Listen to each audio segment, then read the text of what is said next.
So we've been talking about the guy on the American tour, Mathew Wolff, and its sort of idiosyncrasies.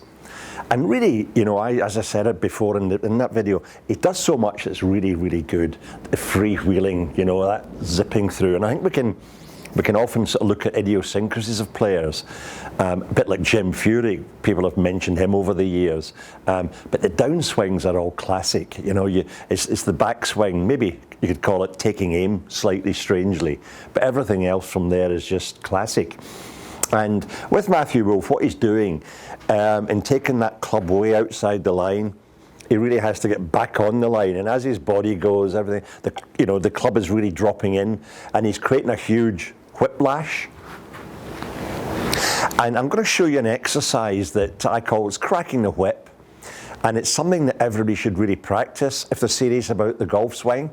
It's almost like, for me, the icing on the cake. You know, you've got all the mechanics, and once you work through that, get decent swing mechanics, it's then, you know, moving on to the concept of swinging. And then for me, right at the top of the tree, it's this business of really the transition from the up to the down. And when you watch golf on TV, I'd like you to look really closely now at the transition. All the top players, you see this softness. I was looking at Tiger Woods and Rory McIlroy playing together. And when you see them both, as they get here, you see this lovely kind of softness here. It's almost like the club has gone up as everything else starts down. So they really are loading up. And then they're just trusting that to work for them. They all do it, all the top players. Some make it look more obvious than others. Sergio Garcia's got a real, you know, whiplash, hits the ball a long way, using that. Who's the other guy? You see them, so many of them. Brooks Koepka, you know, you see that lovely softness at the top. Gary Woodland, they all do it. So this exercise, you can practice this without a ball initially. And all I'm doing, I'm going back, turning my shoulders back to a half backswing position. We'll skip Mathew Wolff's position out here. We'll get you on plane on the backswing. Now, all I'm going to do from there is, first of all, let the club just relax. There's no tension. See that club bouncing there? It's the tendons of my arms or wrist, really, that's taking the strain. And if I move quite sharply up, what's happened is you get this kind of loading up, and it's almost like doing, it releases itself. And before the club even gets up there, I'm going to start pulling down.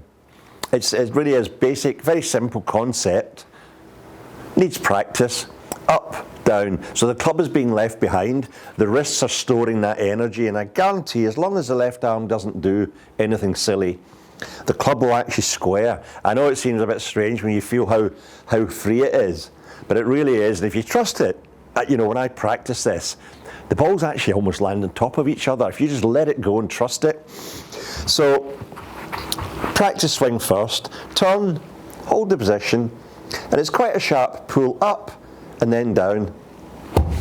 And what you really start to feel is the loading up of the wrist. Real freedom here, definitely not freedom in the grip. That's just a disaster. Firm grip, and then from there just allowing that to zip through. And without any direct muscle power, you're creating a lovely whiplash. Then if I just try that with a ball, back we go. That was as soft as I can possibly be. I mean, I can't tell you, there was just no physical effort whatsoever in that one. So back we go again. And exactly the same, just no physical effort. To hit it harder, all I'm going to do maybe is turn a bit further and then start to just go a bit faster. So first of all, I'll just do a wee bit faster.